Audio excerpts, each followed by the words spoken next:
नमो आयषणं नमो पुरुषायणं नमो लोये सर्वसारो येषो वञ्चनं कारो सर्वपावपनाशनो मङ्गलां च सर्वेशे परमामवै मङ्गलम्।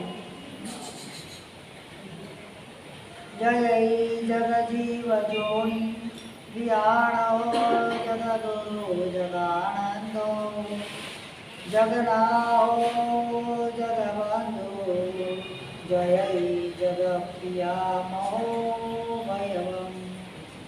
जय सुयाणं पवो तीर्थयराणामवचिनो जय जय गुरुलोकाणां जय महापामाविरो। नमो दुर्वाररागादि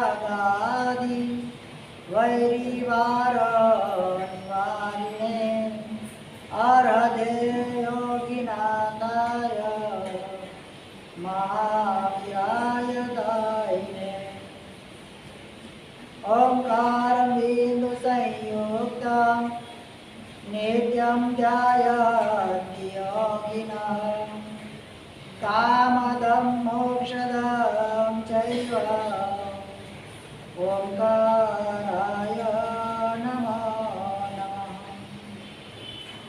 सर्वारिष्टप्रणाशाय सर्वाभ्यार्थदायिने सर्वलब्धिनिदानाय श्रीगौतमस्वामिने नमः।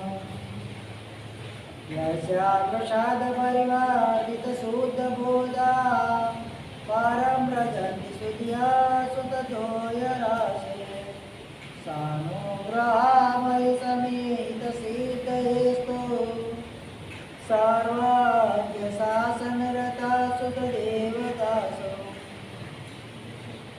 अज्ञानतिमिरान्धानां ज्ञानाञ्जनशलाकया नेत्रान्मिलितां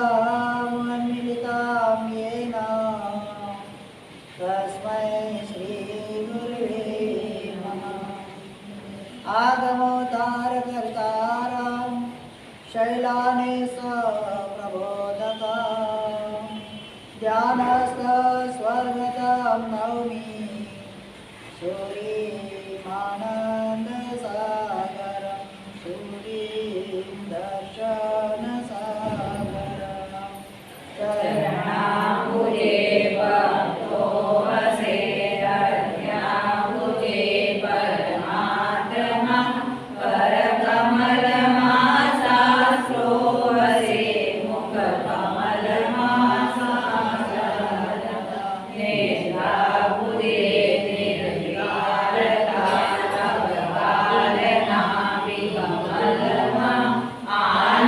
आनंदसागर सुरी चरणे भावे करो वंदना।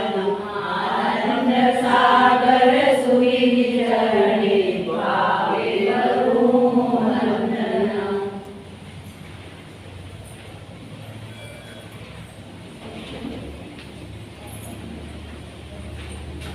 चला राजा लोग के अनंत जीवों को सुख का आस्वादन देने वाले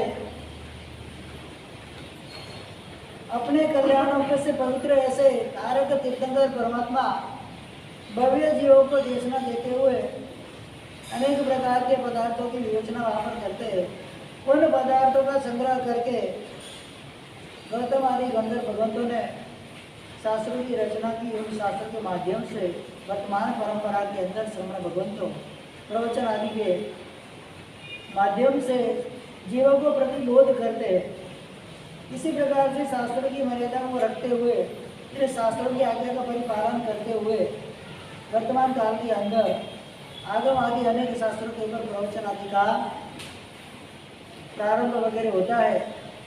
यहाँ पर भी हमारा 11 अंग सूत्र के अंदर चौथा अंग सूत्र समवायंग सूत्र इसकी व्याख्या चल रही है। एक स्थान की क्या एक चीज क्या है, उसी पदार्थ पे हम अभी समझ रहे हैं। तो वहां पर आगे जाते कल हमने धर्म पाप पुण्य वगैरह की बात समझी थी। आज एक अहम तत्व आ रहा है, मोक्ष तत्व। कौन सा? मोक्ष सबको चाहिए कि नहीं चाहिए? कौन सी ऐसी जिन शासन के अंदर जन्मनी आत्मा होगी जो मोक्ष तत्व को पाने की इच्छा नहीं रखती है? किसको मोक्ष नहीं चाहिए?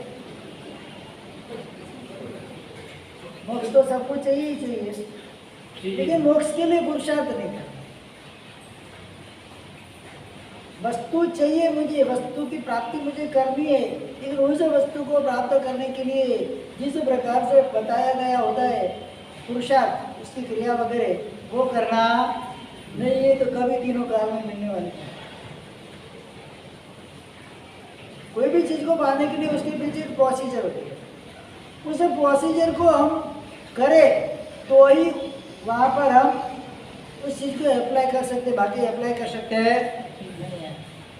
कहीं पर भी बैंक में भी जाओ, कोई भी गवर्नमेंट कार्य के लिए जाओ, कहीं पर भी जाओ, तो आपको अभी छोटे से छोटे कार्य के लिए भी प्रोसीजर तो करनी है, तभी वो चीज़ आपको प्राप्त होती है, बाकी प्राप्त होती नहीं है। ये तो दुनिया की उत्तम से उत्तम चीज़ है, यानी कि मोक्ष तत्व को प्राप्त करना है। वहाँ पर बिना प्रोसीजर को कुछ होता नहीं, खाकर पीकर घर पर पड़े रहने से मोक्ष मिलने वाला नहीं है।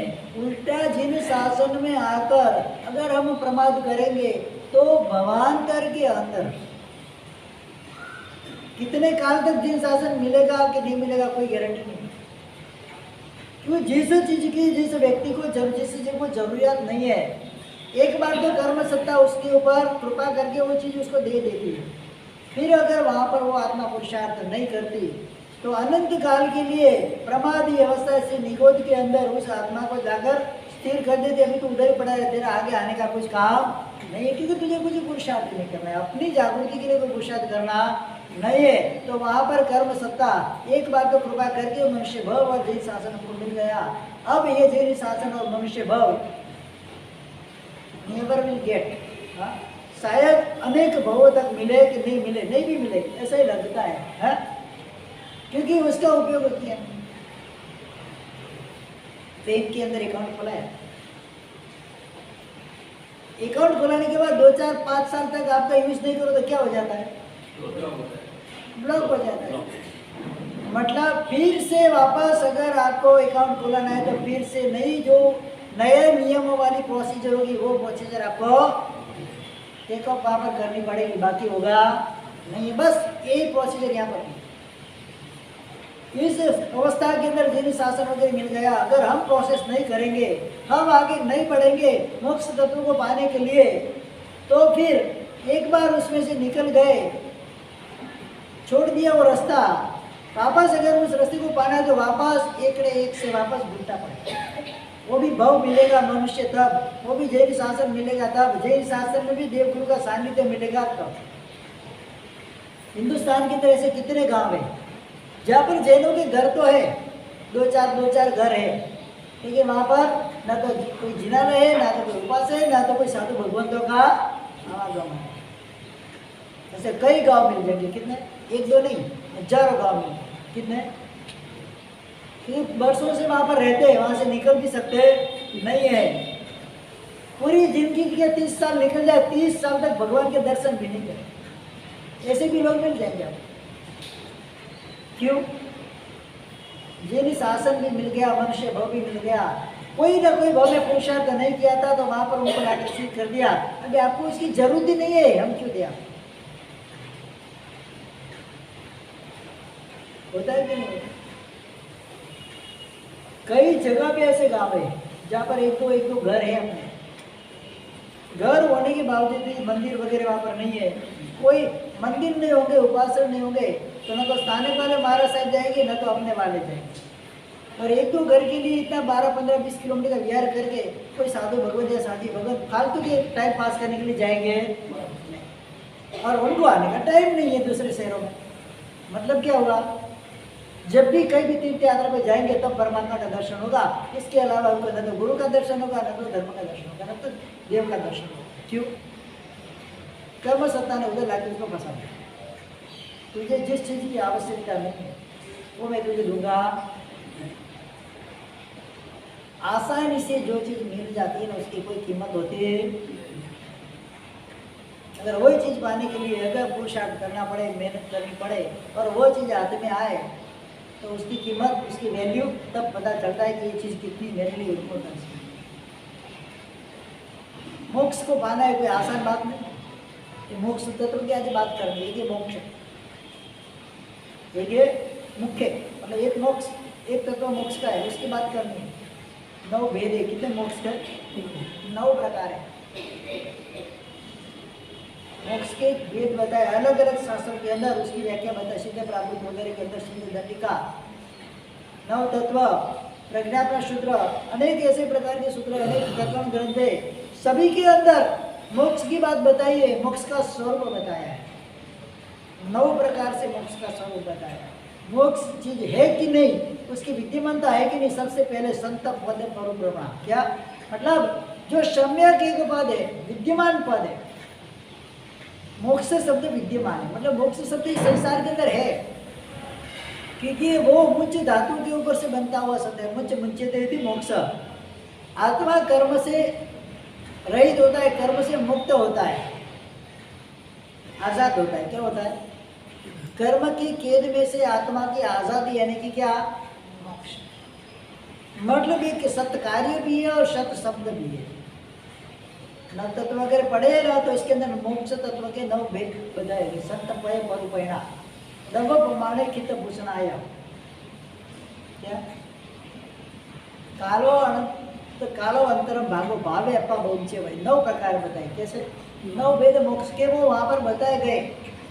तो सबसे पहले सतपथ कि कोई ऐसी चीज दुनिया में है ही नहीं, उसके लिए कोई शब्द होता, एक शब्द होता नहीं। कोई ऐसा बोले कि खरगोश का सिंह होता है कभी? एक शब्द नहीं मिलेगा। 2 शब्द से ज्वाइंट होता है खरगोश का सिंह। क्या? लेकिन वो है ही नहीं, दिखेगा ही नहीं, तो वो शब्द मान्य होता नहीं है। लेकिन कोई एक शब्द रत्न, जैसे रत्न शब्द है, रत्न तो ही, तो एक शब्द में उसका काम, उसको सतपथ बोलते हैं। क्या बोलते हैं? सतपथ मतलब सच्चा विद्यमान शब्द, मतलब जो हयात है, जो हमारे सामने हमको दिख रहा है, प्रत्यक्ष रूप से जो दिख रहा है शब्द, उस शब्दों को सतपथ बोलते हैं। क्या बोलते हैं? ऐसे सतपथ की प्ररूपण के द्वारा मोक्ष पद की सिद्धि होती है। कि मोक्ष भी क्या सा पद है? सतपथ है। कोई ऐसा माने मोक्ष है ही नहीं। तो मोक्ष को सिद्ध करने के लिए ये चीज बताई गई। 9 प्रकार के बताए या मोक्ष तत्व की सिद्धि के लिए। एक पूरा ग्रंथ है सिद्ध प्रारूप, 30 पेज का मात्र ग्रंथ। परत के अंदर कितना? उस ग्रंथ का मैंने पूरा गुजराती विवेचन किया हुआ है 180 पेज में। कितने? पूरे मोक्ष तत्व की बात है और कुछ। एक ही शब्द के लिए पूरा ग्रंथ है सिद्ध प्रारूप। सोचो का लगभग महात्मा किसी महात्मा ने नहीं पढ़ा हो। कोई रेयर केस। अभी मैंने जो गुजराती विवेचन के सब पढ़ते, सबसे पहले किसी ने पढ़ा एक छोटी सी प्रत 30 पेज की हाथ में आई, तब पता चलता है मोक्ष का स्वरूप क्या है। मोक्ष जाना है, मोक्ष जाना है, वोटे जाने करो क्या? हाँ, क्या करोगे? इधर तो टिक नहीं सकते 5 मिनट, और उधर अनंत काल तक टिकना है। कैसे टिकेंगे? पहले तो टिकना सीखना है मोक्ष में जाने के लिए। जिस स्थान पर हम जाते हैं उस स्थान की वैल्यू समझकर उस स्थान पर शांति से बैठो। जैसे सामयिक लेते हैं, सामयिक में भी 48 मिनट का समय दिया है। सामयिक मतलब क्या है? चारित्र। और चारित्र का मतलब क्या है? मोक्ष। 48 मिनट तक मैं संसार के भावों से मुक्त हो रहा हूँ। समय का मतलब क्या है? 48 मिनट जो 2 घड़ी का समय दिया है समय का, पूरे 2 घड़ी के अंदर मेरे संसार के जो भी अभी तक मैंने जो भी संसार का व्यवहार किया था, संसार की प्रवृत्तियां की थी, संसार के कार्य किए थे, उन संसार के कार्यों से मैं क्या चाहता हूँ? मुक्ति पाना चाहता हूँ। इसके लिए क्या किया मैंने? समता के भाव स्वरूप संसार के पदार्थों को समझने स्वरूप मैंने क्या किया, इस सामायिक को ग्रहण किया है। इतने समय तक तो मैं वृत्ति में रहूंगा। वृत्ति का मतलब क्या है? वृत्ति यानी कि विरमण। वृत्ति का मतलब क्या है? विरमण करना, उसको दूर करना, उसको या तो नाश करना, ये वृत्ति का स्वरूप है। 2 घड़ी तक मैं संसार के भावों से विरमण करता हूँ। क्या करता हूँ? और मैं सामायिक व्रत को ग्रहण कर सकता। 12 व्रत होते ना, 5 अनुव्रत होते, 3 गुण व्रत होते और 4 शिक्षा व्रत होते। कितने? तो सामायिक औषध वगैरह शिक्षा व्रत में आते हैं। किस में आते हैं? तो संसार को समझने की शिक्षा जिसमें मिलेगी उसी का नाम है सामायिक। ये संसार के भाव में रहना कि नहीं रहना, मतलब सामायिक यानी कि समता का गुण है, वही मोक्ष है। 48 मिनट अगर आत्मा के अंदर आप रह जाओ, बाह्य भावों से दूर हो जाओ, बाहर की परिणतियों से दूर हो जाओ, बाहर के व्यवहार से दूर हो जाओ, मात्र आत्मा के अंदर लीन हो जाओ, तो वो 48 मिनट का आपका मोक्ष ही है और कुछ नहीं। आते हैं भाव की सामायिक। सामायिक में क्या याद आता है? संसार याद आता है कि आत्मा का स्वरूप याद आता है? संसार का स्वरूप आता है कि आत्मा का स्वरूप याद आता है? सामायिक की लीनता क्या होती है? कितना सामायिक गया, कितना समय गया, पता भी नहीं चलना चाहिए। वही तो सामायिक की लीनता। सामायिक की लीनता का मीनिंग ही वही है कि आपको पता भी नहीं चले कि कितना समय मेरा गया, आजू बाजू कौन आगे गया, कुछ भी पता नहीं चले। वही तो संभाव है, वही तो सामायिक। या तो दुनिया भर की पंचायती सामायिक में हो।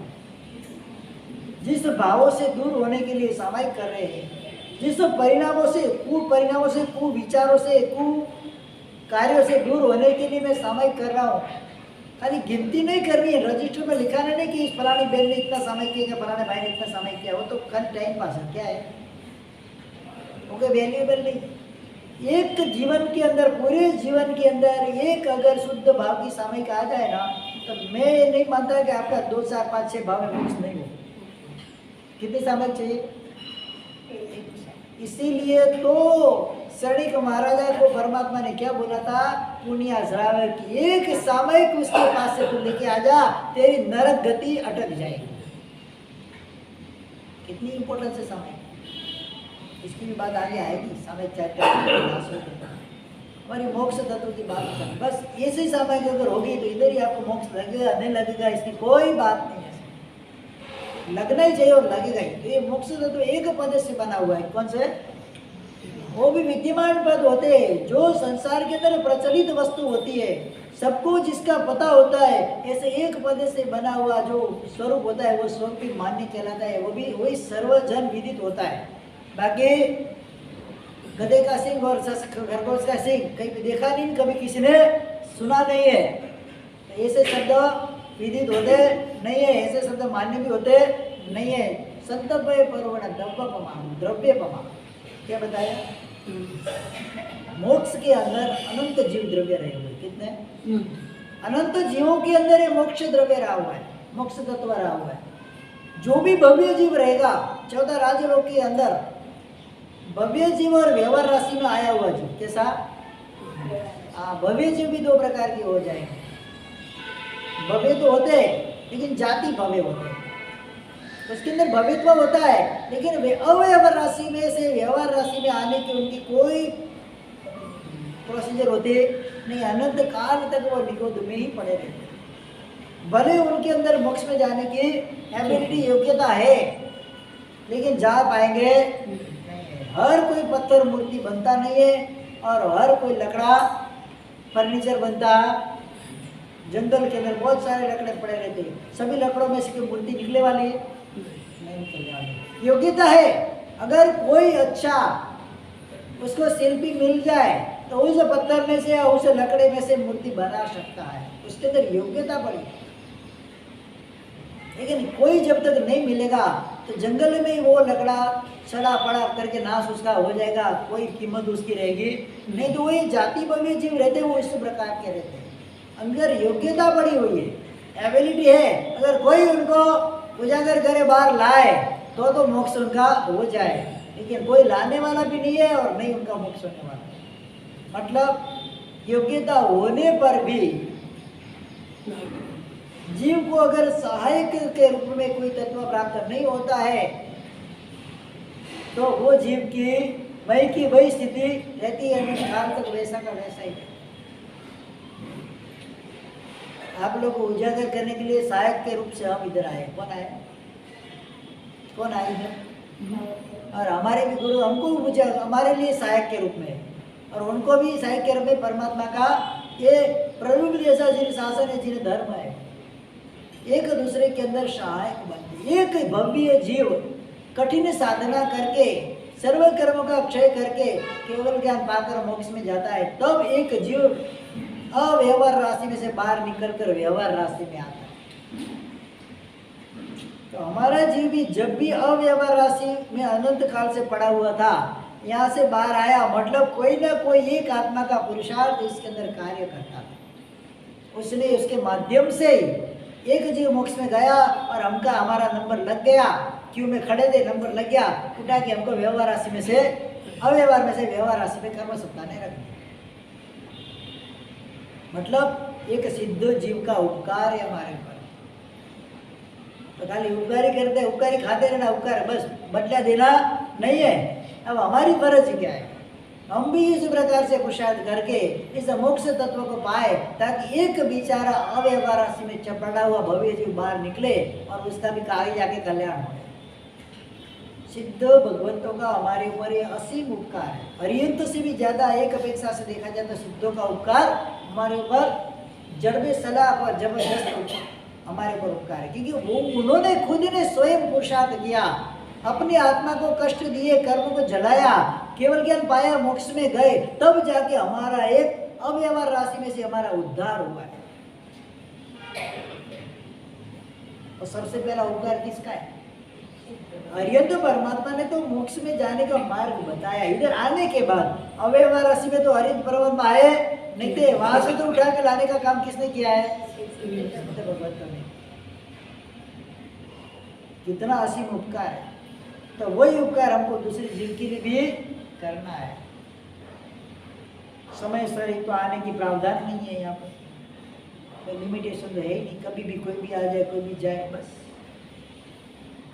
समय का तो मूल्य समझना चाहिए ना। कम से कम 9:15 का टाइम हो, 9:30 का टाइम हो, तो 9:15 9:30 बजे तो हाजिर होना चाहिए। 10 बजे आते और अभी मैं 10:30 बजे से 5 मिनट आगे चलाऊंगा तो सब बैठ कर सब के घर पे निकल जाएंगे। ये कोई योग्यता नहीं है। जितने समय हम आते थे 1 घंटा तो लेकर ही आना है। 10 बजे तो 11 बजे तक बैठना हो तो आना, नहीं तो आना ही नहीं। कोई जरूरत ही नहीं आने की। एक जाएगा तो क्या अपने गार्डन या प्रवाह होता है, क्या होता है, एक उठ के निकलेंगे ना तो पीछे पीछे सब निकलेंगे। किसी को कोई ऐसा अगाड़ कारण आ गया, उनको निकलना पड़ा, वो चीज़ अलग है। तो ऐसा नहीं कि एक निकले तो सब पीछे पीछे बाहर।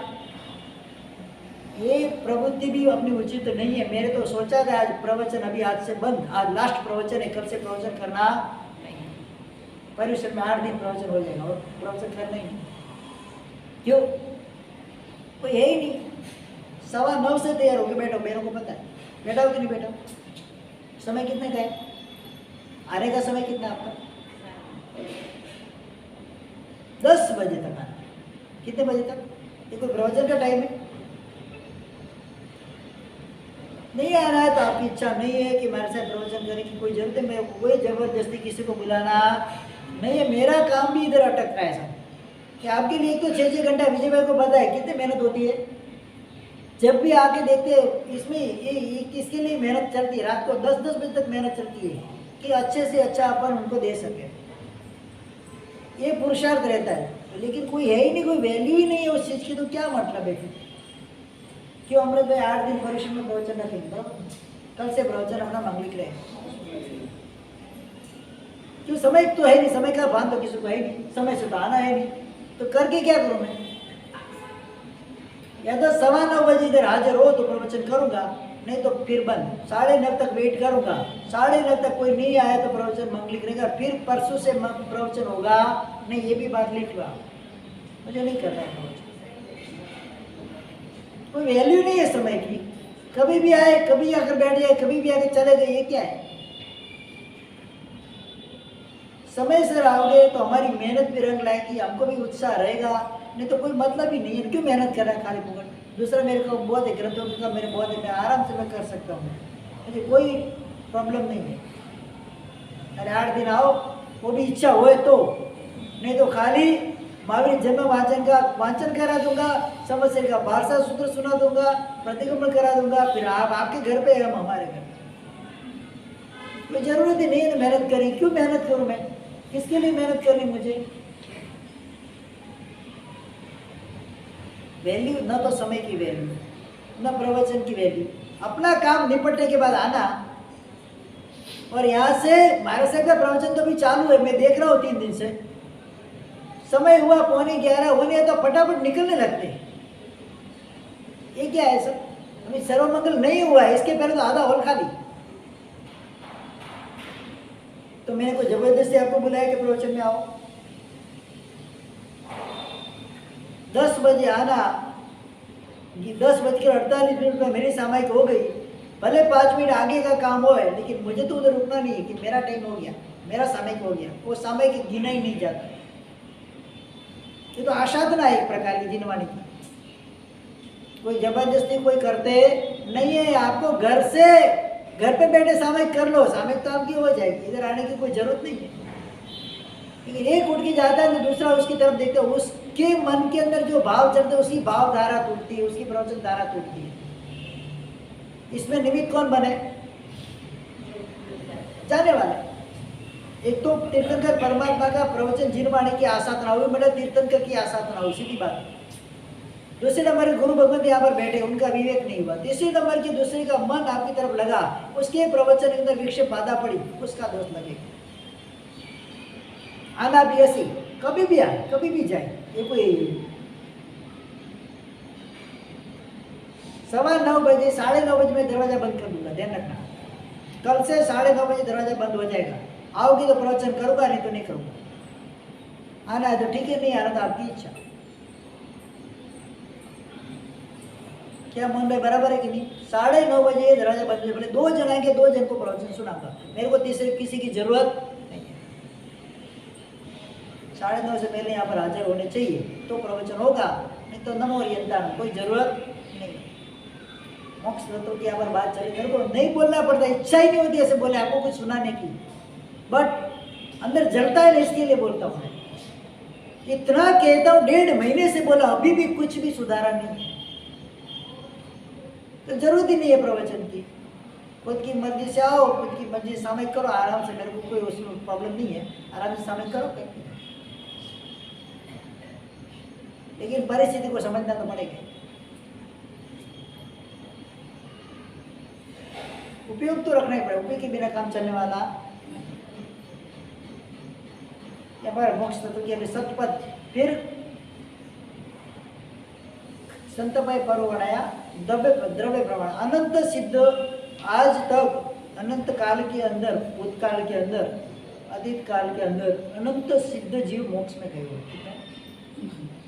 तो द्रव्य से सिद्ध कितने? अनंत जीव द्रव्य प्रमाण है। कितना?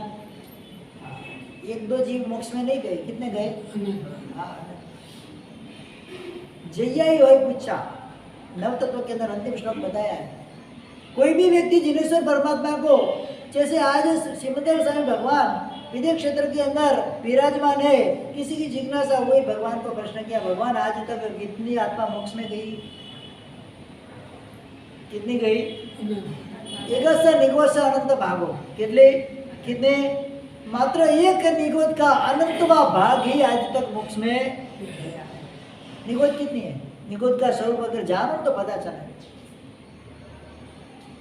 असंख्यात निगोद के गोले इसे जगह राजलोक के अंदर भरे हुए, कितने? एक दूसरे के अंदर ज्वाइंट होकर रहे हुए, कॉम्बिनेटर होकर रहे हुए, उसके अंदर एक एक गोले के अंदर अनंत निगोद है। कितने? और एक एक निगोद के अंदर अनंत जीव है। ऐसी एक निगोद में से अभी अनंतवा भाग ही मोक्ष में गया है। कितना? मतलब अव्यवहार राशि है, तो नौवा जो अनंत है उससे भी ज्यादा है, कभी खाली होने वाला नहीं है। कभी भी वो उसमें से एक अंश भी खाली होने, एक निगोद भी खाली होने वाला नहीं है। तो ये तो अनंत निगोद पड़ी, कितनी पड़ी है? और अनंत निगोद भी असंख्यात गोले पड़े हैं निगोद के, एक एक गोले के अंदर अनंत निगोद, एक एक निगोद में भी अनंत जीव है, और उसमें भी अनंतवा भाग आज तक मोक्ष में गया है। ऐसा अनंत काल पहले किसी ने पूछा था कि कितने लोग परमात्मा मोक्ष में गए, तो एक निगोद के अनंत भाग। और आज के बाद अनंत काल के बाद भी पूछेंगे प्रश्न, एक जवाब एक, कितने मोक्ष में गए? एक निगोद का अनंत भाग। तो कोई खाली हो गई, कभी खाली होने वाला नहीं है। ये तो अक्षय पात्र जैसा कुआ है, कैसा है? मतलब अनंत जीव इस संसार के अंदर परिभ्रमण कर रहे हैं। इसमें हमारा जबरदस्त कोटि का पुण्य है। हमको पंचेंद्रिय शरीर, मनुष्य जाति, जिन शासन, पंचेंद्रिय की परिपक्वता वगैरह हमको मिला है, इतने अनंत जीवों के बीच में से हमारा उद्धार हो गया। क्या हुआ है? तो पुण्यवान है कि नहीं? तो उसका भी उपयोग करना कि दुरुपयोग करना? खाली मोक्ष के स्वरूप की हम समझे ना, पता चले कि कितनी जबरदस्त कोटि का अनंत बहु का पुरुषार्थ जीव करता है। एक दो बहु का नहीं है। पहले तो अव्यवहार राशि से व्यवहार में आना, व्यवहार राशि की निगोद में से निकल कर एक इंद्रिय, दो इंद्रिय, तीन इंद्रिय, चौर इंद्रिय, पंचेंद्रिय, अनंत भाव होगा। कितना? हाँ, पर धीरे धीरे धीरे धीरे धीरे कर्म की निर्जरा करेगा वो। कैसे? अकाम निर्जरा नहीं करे, सकाम निर्जरा नहीं करे, अकाम निर्जरा। इच्छा न हो तो भी सहन करेगा, और सहन करते करते, अकाम निर्जरा करते करते, जैसे नदी के अंदर जो पाषाण होता है, पत्थर होता है, चौरस टुकड़ा कोई भी टुकड़ा जाता है नदी के अंदर, लेकिन नदी के प्रवाह के अंदर वो घुलता मिलता है, घुलता मिलता है, इधर से इधर, इधर से घिसता घिसता घिसता पत्थर कैसा हो जाता है? गोल हो जाता है। कैसा हो जाता है? तो नदी गोल पाषाण न्याय बोलते हैं उसको। क्या बोलते हैं उसको? ये नदी गोल पाषाण न्याय से हमारी आत्मा भी अनंत भाव के अंदर इधर से इधर, इधर से इधर भटकती भटकती भटकती भटकती, कर्मों की निर्जरा करती हुई धीरे धीरे धीरे दो इंद्रिय, तीन इंद्रिय, चौथ इंद्रिय की त्रस जीव के अंदर आई। कहाँ पर आई? एक इंद्रिय में अनंत काल गया। कितना गया? इसमें से त्रस जीव के स्वरूप में आई हुआ दो इंद्रिय, तीन इंद्रिय, चौर इंद्रिय, कभी दो इंद्रिय वाले बने, कोई तीन इंद्रिय वाले बने, कभी चार इंद्रिय वाले बने, पांच इंद्रिय मिली नहीं, कान मिला नहीं, मन मिला नहीं, समूर्छित जैसे जीव रह गए। कैसे रह गए? उसमें भी असंख्यात काल गया, कोई लिमिट नहीं। इसके बाद पंचेंद्रिय तिर्यंच के अंदर आए, छोटे तिर्यंच, बड़े तिर्यंच बने, और धीरे धीरे धीरे जाके उसमें भी कर्मों की निर्जरा की, आतापना वगैरह को इच्छा के न होने पर भी सहन किया, भूख प्यास को सहन किया, मार को सहन किया, व्यर्थ को सहन किया, दंडों को सहन किया, इतने पशु के भाव के अंदर सहन किया मैंने। और जाके वहाँ पर थोड़ी बहुत कर्म की निर्जरा हुई, और कोई ऐसा शुभ कार्य पशु के भाव में भी, जैसे हाथी के भाव के अंदर मेघ कुमार के जीव ने जीव दया का परिणाम लाया था, ऐसे पशु के भाव के अंदर भी कोई ऐसे मेरे द्वारा अनायास शुभ कार्य हो गया, उसके बल भूते स्वरूप मुझे एक बार मनुष्य भाव मिला। क्या मिला? ये अनंत काल में भटकने बाद एक बार मनुष्य भाव मिला। उस भाव के अंदर भी धीरे धीरे कुछ समझ आई, और समझता गया। कहीं पर इच्छा से कर्म काटे, कई बार अनिच्छा से कर्म काटे, ऐसे करते करते शुभ मनुष्य भाव में आया, जिन शासन को पाया, ऐसे करते करते आगे बढ़ा, और अभी योग्यता मेरे भक्ति है कि मैं मोक्ष में भी जा सकता हूँ। कितना तपाई आत्मा। खदान में से एक सोना का टुकड़ा या हीरे का टुकड़ा निकलता है, और पॉलिश्ड हीरा तब बनता है, उसके पीछे उसको काटन माटन छेदन भेदन कितना सहन करना पड़ता है। तो आत्मा ने भी अनंत भवों के अंदर, भले मनुष्य भी मिला, तिरंज भी मिले, उसमें भी कभी कटा, कभी मरा, कभी जला, कभी डूबा, कभी गिरा, कभी पड़ा, ऐसे करते करते करते करते करते ये जीव धीरे धीरे धीरे एक ऐसी अवस्था को जीव ने पाई कि जहाँ पर सच्ची समझ वाला मुझे शासन धर्म प्राप्त हो। इधर ये निकल गया हाथ में से 10 दृष्टांत दो लोरे नरभव अवतार, 10 दृष्टांत बताए। मनुष्य भव कितना दुर्लभ है, उसके पीछे सबसे पहले एक दृष्टांत बताया देव का। कोई एक देव किसी रत्न को, रत्न होता है ना, रत्न को अपनी पूरी शक्ति से चूरा चूरा कर देता है। कैसा कर देता है? रत्न या पत्थर को चूरा चूरा कर देता है। उसका अपना टेल्कुम पाउडर आता है, इससे भी बारीक पाउडर उसका बना देगा। और मेरू पर्वत की चुलिका के ऊपर जाएगा, टॉर्च के ऊपर, वहां से अपनी पूरी शक्ति से उस बॉर्डर को चारों दिशा के अंदर, मेरू पर्वत की चारों दिशाओं के अंदर अपनी शक्ति से फूंक मार के उड़ाएगा। क्या होगा? वो वहां पर उड़ाएगा, फिर उसी पाउडर के उसी कण को ग्रहण करना है वापस, ऐसे करके वही रत्न वापस बनाना है। क्या करना है? उसी कण को उसी जगह पे लाकर वही रत्न का निर्माण करना है। देव की अपनी शक्ति से शायद ये हो भी जाए, कभी होता नहीं है, ऐसा हो भी जाए, फिर भी एक बार हाथ में से गया हुआ मनुष्य भाव मिलता कितना दुर्लभ। वैसे 10 प्रकार के अलग अलग दृष्टांत बताए मनुष्य भाव की दुर्लभता का, चोलग पाषाण वगैरह वगैरह करके, मतलब कितना वैल्यूएबल है मनुष्य भाव है। दूसरी बात तो अलग, मनुष्य भाव के अंदर जो मिला वो तो और उससे भी आगे है, लेकिन मनुष्य भाव मिलना, मनुष्य भाव की दुर्लभता बताई। अनंत काल का भाव भ्रमण जाता है, कितना आत्मा को सहन करना पड़ता है। भयंकर कोटि के नरक के दुखों को सहन किया, तिरंज गति के अंदर दुखों को, निगोद के अंदर दुखों को सहन किया। ऐसे कहा जाता है कि सबसे ज्यादा दुख कहाँ पर है, तो नरक में कि निगोद में, तो निगोद में बताया।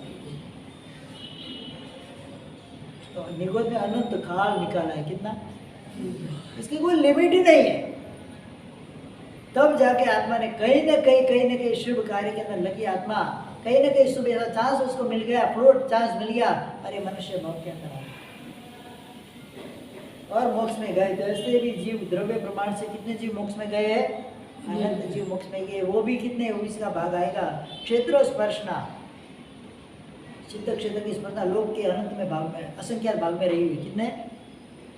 क्योंकि लोक कितना है? 14 राज, कितना कितने कितने क्षेत्र का है? अनलिमिटेड है। 14 राज लोग, मतलब लिमिट का है उसकी। और सामने सिद्ध शिला तो कितनी है? 45 लाख योजन की।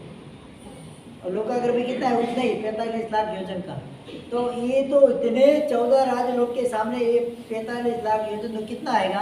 असंख्यात भाग प्रमाण ही आएगा। तो क्षेत्र स्पर्शना, कितने क्षेत्र की वो स्पर्शना करता है सिद्ध का? अपने शरीर के हिसाब से क्षेत्र की स्पर्शना करेगा। मेरे को इस उंगली से स्पर्शना करनी है इसकी, तो कितनी करूंगा मैं? लोक का आना असंख्य भाग ही आएगा ना, कितना आएगा? क्यों? असंख्यात प्रदेश इस लोक के अंदर है। कितने? हाँ, तो जितने भी प्रदेश को स्पर्श करूंगा तो लोक के असंख्यात भाग में आएगा। तो क्षेत्र स्पर्शना कितनी है ये मोक्ष के सिद्ध के जीवों की? तो लोक के असंख्यात भाग के अंदर काल कितना है उधर रहने का, समय टाइम कितना है? एक बार यहाँ से निकल गए और मोक्ष में पहुंच गए तो वहां पर आपकी जाने का स्टार्टिंग हुआ, यानी कि शादी हुई। शादी पर स आदि, आदि के साथ अब उधर से वापस आना नहीं है। मतलब आपने प्रारंभ कर लिया उधर का, सम्यक रूप से उधर पहुंचने का आपने प्रारंभ कर लिया है। अब उधर आपका रहने का कितना टाइम है कि वापस आना नहीं है, अनंत काल तक। कितना? तो काल कितना है? साई अनंता तेसिम ठी जीनिता गमे बढ़िया। शादी अनंत काल हमारा जीव वहाँ पर मोक्ष में सिद्ध शिला के ऊपर योग के अग्र भाग के अंदर जाकर स्थिर रहेगा अनंत काल तक। कितना? फिर उसकी कोई लिमिट नहीं, कोई लिमिट नहीं है। अनंत काल वहाँ पर ही उसको रहना है कि सकल कर्म से मोक्ष मुक्त हो गया। क्या हो गया? कृष्ण कर्म क्षयात मोक्ष, मतलब सकल कर्म उसके दूर हो चुके, सब कर्म से मुक्त हो चुका है, आत्मा कर्म से रहित है। अब उसको कोई प्रयोजन नहीं, कोई कार्य नहीं है। कर्म होता है तो शरीर होता है, शरीर वहाँ पर नहीं तो कार्य होने की संभावना नहीं है। तो वहाँ पर आत्मा अनंत काल तक वहाँ पर एक ही निश्चल अवस्था के अंदर स्थिर की, उसको हिलना डुलना कुछ क्रिया तो नहीं, अक्रिय है, क्रिया वगैरह कुछ है ही नहीं। तो निश्चल रूप से वहाँ पर अनंत काल तक उसकी स्थिति बताइए, मतलब काल के हिसाब से साथ ही अनंत काल आत्मा की वहाँ पर स्थिति रहती है। अंतर सिद्धाणम अंतरम नति, क्या? सब जीवाण परुच्च सिद्धाणम अंतरम नति, मतलब एक के बाद समय समय यहाँ आसन किया जाए। कितना जाए? हाँ, समय समय सिद्ध होते, एक समय का भी अंतर बीच में नहीं है। क्षेत्रों की अपेक्षा से उसके अंदर अंतर पड़ सकता है, लेकिन सर्वजीव की अपेक्षा से उसके अंदर अंतर नहीं है। आज भी प्रति समय एक एक जीव सिद्ध हो ही रहा है। कितने? महावीर क्षेत्र में से, कहाँ से? आज की काल में भी जब हम बात करें इसमें जितने समय का इतने समय में जितने सिद्ध हो चुके हैं, अगर प्रति समय सिद्ध होते ही रहते हैं तो सिद्धों के बीच में अंतर नहीं है। कालो अंतरम भागो, भाग सर्व जीव के अनंत भाग में सिद्ध के जीव है कि सर्व जीव कितने अनंत अनंत है, नौवा अनंत जो बताया अनंत अनंत, उसका अनंतवा भाग है सिद्ध चौथे अनंत वेद आते। कितने आते हैं पता नहीं है, वो कैसा अनंत है कैसा नहीं, मुझे कुछ पता नहीं। महाराष्ट्र अनंत जो संख्या है उसके 9 विभाग पड़ते हैं। कितने? तो उसमें चौथे अनंत भाग के अंदर वो सिद्ध परमात्मा रहते हैं, और 9वें अनंत में तो सर्वजीव की संख्या बताई। और 9 अनंत कैसा है उसका भी पूरा वर्णन शास्त्र के अंदर आया हुआ है, किस प्रकार से बनते हैं ये अनंत। तो वो 9वें अनंत पे सिद्ध है, मतलब सर्वजीव है, और सीधे चौथे अनंत पे मतलब अनंत भागी हुआ उसका। तो सब जीवाणु अनंत भागी, सर्व जीवों के अनंतवें भाग के अंदर ये सिद्ध के जीव होते हैं। भागे भाव, भाव कौन से होते हैं सिद्ध के जीव के अंदर? हमारे अंदर कौन से भाव है? कौन से भाव है? जैसे हम यहाँ पर बैठे तो कौन से भाव है? सबसे पहला हमारे अंदर क्षारोपशमिक भाव है। कौन सा? हाँ, क्षय भी होता है कर्म का, उपशम भी यहाँ पर होता है। क्षारोपशमिक भाव है हमारे अभी वर्तमान काल के अंदर। पारिणामिक भाव है, परिणाम से हम यहाँ पर बैठे हुए। जैविक भाव मतलब जीव का भाव है, हम जीव है, जीव के स्वरूप यहाँ पर बैठे हुए, खुद नहीं है। इस प्रकार से 3 भाव तो यहाँ पर हमारा रहेगा ही रहेगा। तो सिद्धों के भी कितने भाव होते हैं? क्षारोपशमिक भाव उधर साइक भाव रहता है। कौन सा?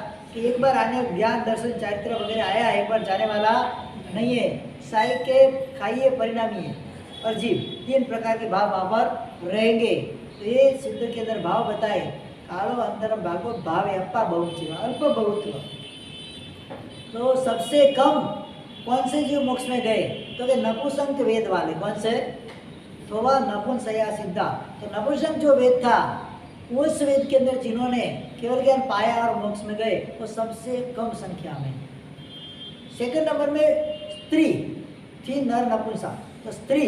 दूसरे नंबर में स्त्री बनकर जो सिद्ध में गए, मुख्य में चंदनबाला वगैरह मरुदेव वगैरह स्त्री के भाव लेकर मोक्ष में गए, वो सेकंड नंबर के अंदर आएंगे। और उससे सबसे ज्यादा पुरुष वेद के अंदर जो मोक्ष में गए वो सबसे ज्यादा जो अल्प बहुत, अल्प कितने मतलब कम कितने, और बहु कितने मतलब ज्यादा कितने, उसकी व्याख्या बताई। इस प्रकार से 9 तरह से मोक्ष को हम जान सकते हैं। शायद ये पदार्थ कभी सुनने में आए होंगे, सुना है कभी? आगे छोटे छोटे ग्रंथ, पहले स्टार्टिंग के ग्रंथों के अंदर ये बात 9 तत्वों के अंदर सब बातें बताई। किसमें? यहाँ के सिद्ध प्राकृत वगैरह जो कर्मगत के कर्मपेढ़ी के पदार्थों की बात नहीं कर रहा हूँ। स्टार्टिंग के जो अपने प्रकरण ग्रंथ 4 प्रकरण 3 भाष्य वगैरह जो है 6 कर्म ग्रंथ, उसकी बात करो, उसके अंदर ही ये सारी बात घटनाएं उधर इसके अंदर आ जाती है। सिद्धांत मत देव न आयकम न पाना जोड़ियो साई अनंता तेसे ठीक जिनका जीव विचार के अंदर ही बात आई। सिद्ध कर मोक्ष में गया जीव, उसके अंदर न तो उसको शरीर है न उनका वो आयुष्य है। सिद्धांत न आयुष्य न योग न कुछ भी उसके अंदर वहाँ पर नहीं है। मात्र एक स्फटिकमय स्वरूप आत्मा अनंत काल तक वहाँ पर रहेगी। ये है सिद्ध का स्वरूप। ऐसे सिद्ध स्वरूप को अपने को प्राप्त करना है। मोक्ष तत्व के अंदर श्रद्धा रखनी है। भव्य जीव होता है उसको मोक्ष तत्व के ऊपर श्रद्धा रहती है। अभव्य का जीव 9 तत्वों में से 8 तत्वों को मानता है। कितना? मोक्ष को मानता, कर्म की निर्जरता को मानता है कि मैं कर्म की निर्जरा करूँगा तो मुझे अच्छे से अच्छा सुख रूप व्यवस्था देवलोक मुझे मिलेगा, वहाँ तक की उसकी मान्यता रहती है। मैं मोक्ष में जाऊँगा ऐसी मान्यता उसको न कभी आई नहीं है, न कभी आती है, न कभी आएगी। 8 तत्वों को मानेगा। कितने? 9वां मोक्ष तत्व। भव्य का जीव कभी मानेगा? चारित्र भी ले लेगा। भव्य के जीव चारित्र भी लेते, चारित्र लेके उत्कृष्ट रूप से चारित्र का पालन करते,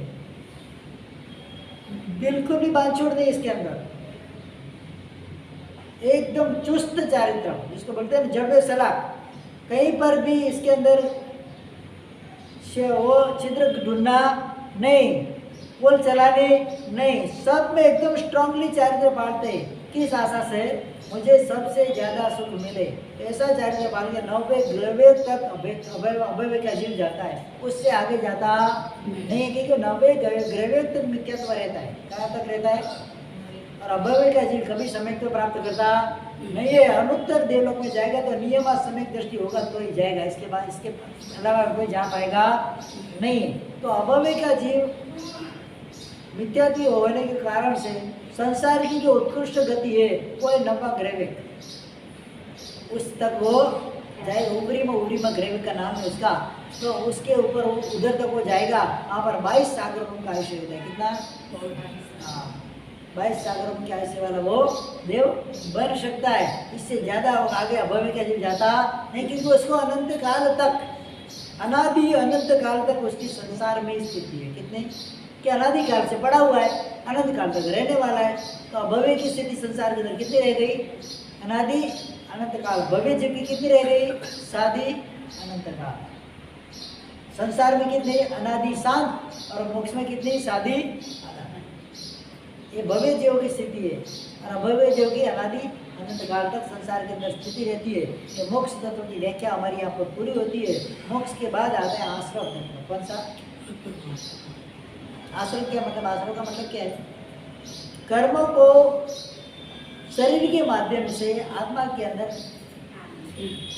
ग्रहण करना, आना। मतलब आश्रम मतलब अंदर आना।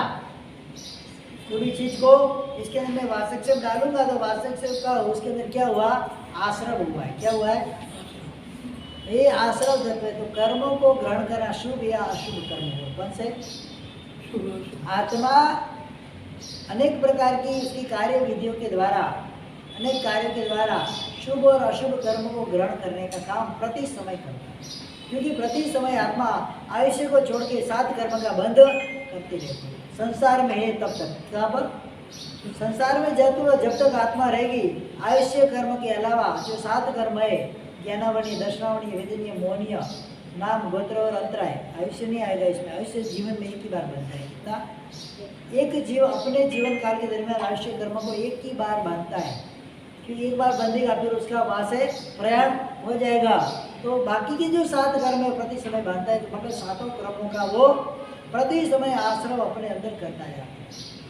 कौन से माध्यम से करता है? मतलब आश्रम के भी कितने भेद बताए? 42 भेद। कितने?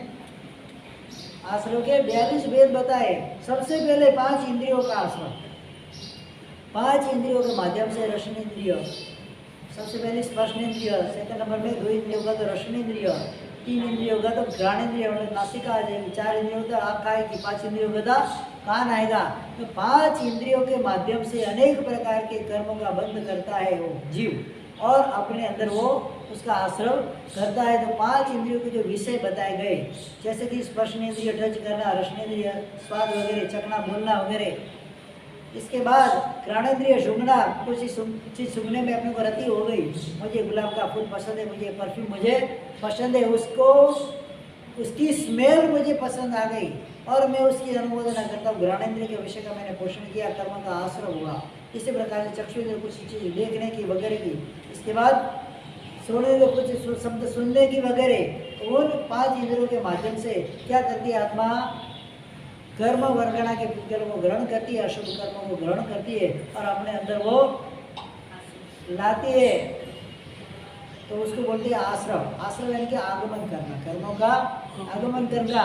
तो उसके पीछे 5 भेद। तो इंद्रिय क्या है? फिर 4 कषाय के द्वारा, क्रोध, लोभ, हास्य और क्रोध, लोभ, माया और मान। ये 4 कषाय है, क्रोध, मान, माया, लोभ।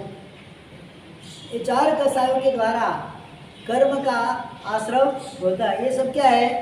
इनकमिंग सोर्स वाले। कौन से? हाँ, कुछ भी करोगे सीधा इनकमिंग हो जाएगा, फिर रिटर्न भी मिलेगा। कितना मिलेगा? तो इसकी कोई लिमिट नहीं है।